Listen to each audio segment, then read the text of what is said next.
Hello student, गिरी tutorial के channel में आपका स्वागत है। हमने लास्ट टाइम इलेक्ट्रोस्टैटिक के बेसिक कंसेप्ट के स्टडी किए थे जो हमें 11th में ऑलरेडी हो चुके थे। Like flux electric field lines कितनी पास करती है एरिया से, वो हमने स्टडी किया। फ्लक्स का फॉर्मूला हमने स्टडी किया था, flux is equal to E D S cos theta. वो फॉर्मूला इंपॉर्टेंट है अभी। देन हमने गॉस लॉ अप्लाई किया था। गॉस लॉ कहता है हमें कि flux is equal to Q by epsilon zero, वो इंपॉर्टेंट है।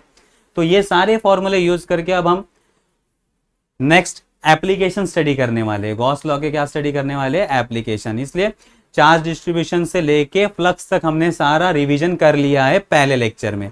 तो अगर आपने नहीं देखा होगा तो उस पहले लेक्चर का वीडियो आप देख लो, तो आपको आइडिया आ जाएगा, देन ये इजीली समझ में आ जाएगा। ठीक है, अब हमें क्या फाइंड आउट करना है? Electric field intensity. आपको एक शेप दिया जाएगा जो कि चार्ज होगा, पॉजिटिव चार्ज से या निगेटिव चार्ज से वो चार्ज किया जाएगा, तो उसकी वजह से सराउंडिंग में इलेक्ट्रिक फील्ड कितना डेवलप होगा वो हमें फाइंड आउट करना है। तो उसके लिए बेसिक 5 स्टेप है। तो वो 5 स्टेप अगर आपको याद है तो आप कोई भी प्रॉब्लम को सॉल्व कर सकते हो।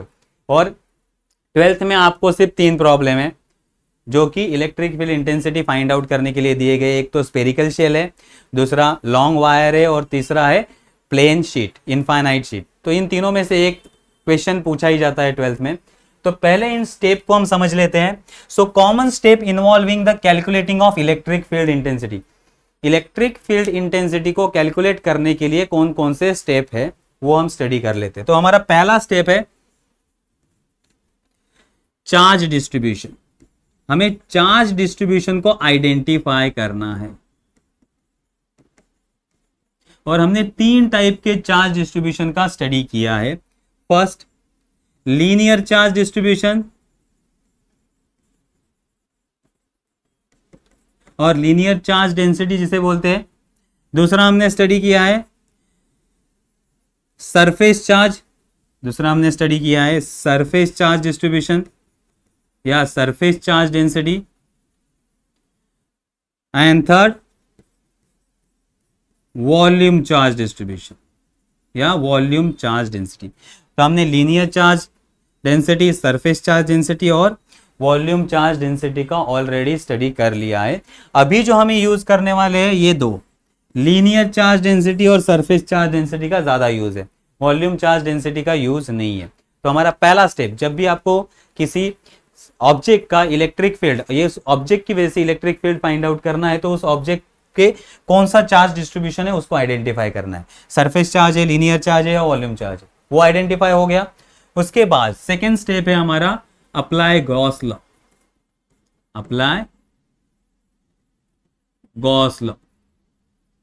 गॉस लॉ हमें क्या कहता है? गॉस लॉ हमें कहता है flux is equal to Q by epsilon zero. Gauss law हमें कहता है flux is equal to Q by epsilon zero. तो इससे हम फ्लक्स का वैल्यू फाइंड आउट करेंगे। किसका वैल्यू फाइंड आउट करेंगे? फ्लक्स का वैल्यू। इस इक्वेशन, इससे जो हमें आंसर मिलेगा उसे कहेंगे इक्वेशन ए, उसे कहेंगे हम इक्वेशन ए। देन थर्ड स्टेप, जो भी आपको शेप दिया है उसके सराउंडिंग में एक इमेजिनरी सरफेस ड्रॉ करना है, उसे कहा जाता है गॉसियन सरफेस। सो हम क्या करेंगे थर्ड स्टेप में? Draw Gaussian surface. तो आपको जिस डिस्टेंस पे इलेक्ट्रिक फील्ड फाइंड आउट करनी है उस डिस्टेंस तक या उस डिस्टेंस से आपको इमेजिनरी सरफेस ड्रॉ करना है, जिसे कहा जाता है गॉसियन सरफेस। तो उस गॉसियन सरफेस पे देन हम इलेक्ट्रिक फील्ड फाइंड आउट करेंगे।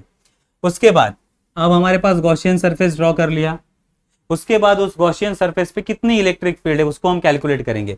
सो बाय कैलकुलेशन हम कैलकुलेशन करेंगे, और कैलकुलेशन के लिए फॉर्मूला यूज करेंगे, that is flux is equal to integration of E dot ds, या फिर इसको हम सॉल्व करेंगे तो आएगा integration E ds cos theta, E ds cos। ये फॉर्मूला हम सॉल्व करेंगे और इससे हम फ्लक्स का वैल्यू फाइंड आउट करेंगे, और इससे जो इक्वेशन मिलेगा हमें उसे कहेंगे B। तो हमारे पास इक्वेशन A है जो हमें बता रहा है फ्लक्स, इक्वेशन बी है जो हमें बता रहा है फ्लक्स।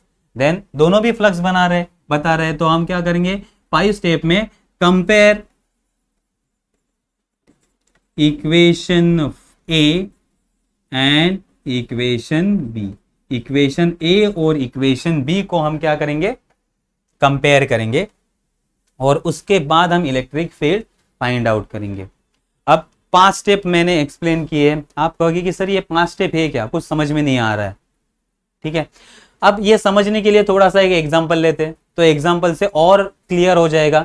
लेकिन इसको याद रखो, पहले हमें charge distribution, then Gauss law apply करना है, देन गॉसियन सरफेस ड्रॉ करना है, देन कैलकुलेशन करिए, ये फॉर्मूला अप्लाई करना है, फ्लक्स वाला हमारा फॉर्मूला सेकेंड वन, एंड दोनों को फिर कंपेयर करना है। ये 5 स्टेप इस तरह से याद रखो। अब इसका एप्लीकेशन करते हैं धीरे धीरे, तो और इजीली समझ में आ जाएगा। सो अब इस 5 स्टेप का यूज करके हम फाइंड आउट करेंगे electric field intensity due to uniformly charge spherical shell या होलो शेल या hollow sphere. So electric field intensity due to uniformly charge spherical shell. अब इलेक्ट्रिक फील्ड इंटेंसिटी मींस हमें क्या find करना है, ई। हमें क्या फाइंड करना है, ई। किसकी वजह से, uniformly charge spherical shell, uniformly charge spherical shell. So consider a spherical shell. ये क्या है, स्फीयर है, सर्कल नहीं है, याद रखो। Consider a spherical shell which is uniformly charge. तो इसके ऊपर पॉजिटिव चार्ज है। कौन से चार्ज है इसके ऊपर, पॉजिटिव चार्ज। तो ये यूनिफॉर्मली चार्ज है। अब इसका रेडियस हमने लिया है कैपिटल आर। इसका रेडियस कितना है, कैपिटल आर, ये इसका रेडियस है। तो अब हम स्टार्ट करते हैं डेरिवेशन। पहला स्टेप, ओके, पहला स्टेप हमारा क्या है, आइडेंटिफाई चार्ज डिस्ट्रीब्यूशन। ये हॉलो स्फेरिकल शेल है, तो ये इसके ऊपर जो चार्ज डिस्ट्रीब्यूशन अप्लाई होगा that is surface charge density. कौन सा यूज होगा, सरफेस चार्ज डिस्ट्रीब्यूशन यूज होगा, सिग्मा। तो थोड़ा सा एक पॉइंट लिख लेते हैं पहले, कंसिडर चार्ज स्फीयर जिसका रेडियस कितना है, R. Radius of spherical sphere या स्फेरिकल शेल, स्फेरिकल शेल का रेडियस कितना है, capital R. Q, charge on spherical shell, spherical shell पे चार्ज कितने हैं, क्यू इतने चार्ज है। Then therefore surface charge density, surface charge density is, surface charge density का formula sigma is equal to Q by A, sigma is equal to Q by A, and therefore Q is equal to sigma A. A क्या है, area of spherical shell, area of spherical shell, और sphere का area कितना होता है, Q is equal to sigma 4 pi R square. कितना होता है, 4 पाई आर स्क्वायर। तो ये आ गया इक्वेशन 1। तो हमने पहला स्टेप कवर कर लिया, चार्ज डिस्ट्रीब्यूशन से या चार्ज डेंसिटी से हमने एक इक्वेशन फाइंड आउट कर लिया है। अब सेकेंड स्टेप, अब क्या अप्लाई करना है हमें, applying Gauss law. Second step हमारा क्या, ये हो गया हमारा फर्स्ट स्टेप। अब second step, using Gauss law. Gauss law में क्या कहता है, गॉस लॉ कहता है flux is equal to Q by epsilon zero, Q by epsilon zero. लेकिन क्यू का वैल्यू हमने फाइंड किया फ्रॉम इक्वेशन 1। क्यू का वैल्यू क्या है, sigma into 4 pi R square, sigma into 4 pi R square divided by epsilon zero. तो ये आ गया हमारा इक्वेशन ए, ये आ गया हमारा इक्वेशन ए यूजिंग गॉस लॉ। ठीक है, अब आते हैं थर्ड स्टेप। थर्ड स्टेप हमारा क्या था, ड्रॉ इमेजिनरी सरफेस। तो इमेजिनरी सरफेस ड्रॉ करने के लिए कंसीडर अ पॉइंट पी। अब हमने एक स्पेस में पॉइंट लिया है, point P at distance r. कितने डिस्टेंस पे, स्मॉल डिस्टेंस आर। यहां हमने पॉइंट पी लिया है। अब इस पॉइंट पी पे इलेक्ट्रिक फील्ड कितना होगा ये हमें फाइंड आउट करना है। क्या फाइंड आउट करना है? इलेक्ट्रिक फील्ड कितना है इस पॉइंट पे, ये हमें फाइंड आउट करना है। तो ये फाइंड आउट करने के लिए हम क्या करेंगे, इमेजिनरी सरफेस ड्रॉ करेंगे, एक इमेजिनरी सरफेस ड्रॉ करेंगे। इस सरफेस को कहा जाएगा गॉसियन सरफेस। ओके, इसे क्या कहा जाएगा? Gaussian surface. So consider point P at distance small r. हमने क्या लिया? पॉइंट पी कंसिडर किया, कितने डिस्टेंस पे? स्मॉल आर इतने डिस्टेंस पे। Then draw Gaussian sphere of radius small r. Small r radius का हमने क्या ड्रॉ किया? Gaussian sphere. अब इस पी पॉइंट पे इलेक्ट्रिक फील्ड इंटेंसिटी कितनी है वो हमें फाइंड आउट करनी है। तो उसके लिए हम क्या करते हैं, consider small area ds at point P और draw area ds at point P। Point P पे हमने एरिया ds ड्रॉ कर लिया, ये है एरिया ds। अब देखो इलेक्ट्रिक फील्ड इंटेंसिटी का डायरेक्शन, पॉजिटिव चार्ज है तो पॉजिटिव से इलेक्ट्रिक फील्ड लाइंस बाहर निकलती है, तो ये हो गया इलेक्ट्रिक फील्ड का डायरेक्शन। देन ये एरिया है, तो एरिया का भी वेक्टर होता है, हमने पहले वीडियो में स्टडी किया था, एरिया का वेक्टर होता है। तो एरिया वेक्टर भी सेम डायरेक्शन में होगा, which is perpendicular to area, area को परपेंडिकुलर होता है, तो ये हो गया ds वेक्टर, ये हो गया हमारा e वेक्टर, दोनों भी वेक्टर है। तो अब हम इस स्मॉल सरफेस के ऊपर, इस स्मॉल सरफेस के ऊपर फ्लक्स कितना है वो फाइंड आउट करेंगे। तो फ्लक्स, इलेक्ट्रिक फ्लक्स एट, और electric flux at surface ds surface पे कितना फ्लक्स होगा, तो उसका फॉर्मूला होगा E ds cos theta.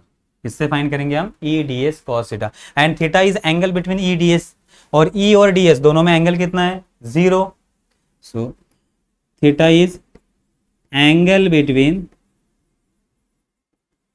E and ds and that is equal to 0। वो कितना है? 0। Therefore cos theta is equal to cos 0 is equal to 1। cos 0 का वैल्यू 1 आएगा। देयरफॉर फ्लक्स, फ्लक्स का वैल्यू कितना आएगा?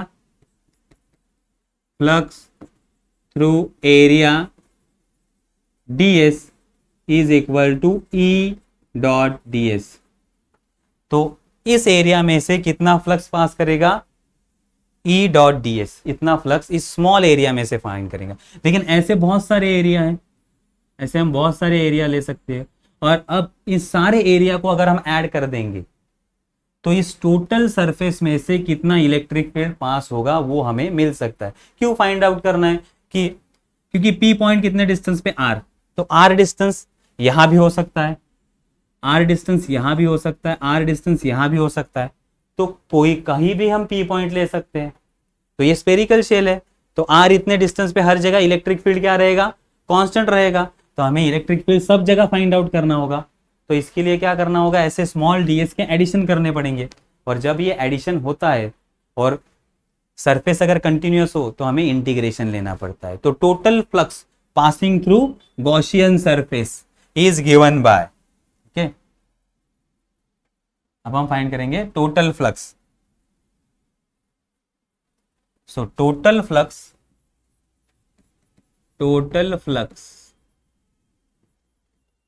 Passing through Gaussian surface. अब इसको फाइंड आउट करने के लिए हम फोर्थ स्टेप का यूज करेंगे। मीन्स हमारा फोर्थ वाला formula, flux is equal to integration, close integration of E ds cos theta. लेकिन हमने E ds cos थीटा का वैल्यू फाइंड आउट किया, that is flux is equal to integration of E ds, क्योंकि cos theta का value क्या है? 1 है। अब देखो इसमें से इलेक्ट्रिक फील्ड तो कांस्टेंट रहेगा हर जगह, बचेगा integration of ds, integration of ds। अगर सारे ds को हम एडिशन करते तो हमें कौन सा शेप मिलेगा? Spherical Gaussian sphere. Gaussian surface कौन से शेप का है? स्फेरिकल। तो हमें स्फीयर मिलेगा जिसका रेडियस क्या होगा? Small r।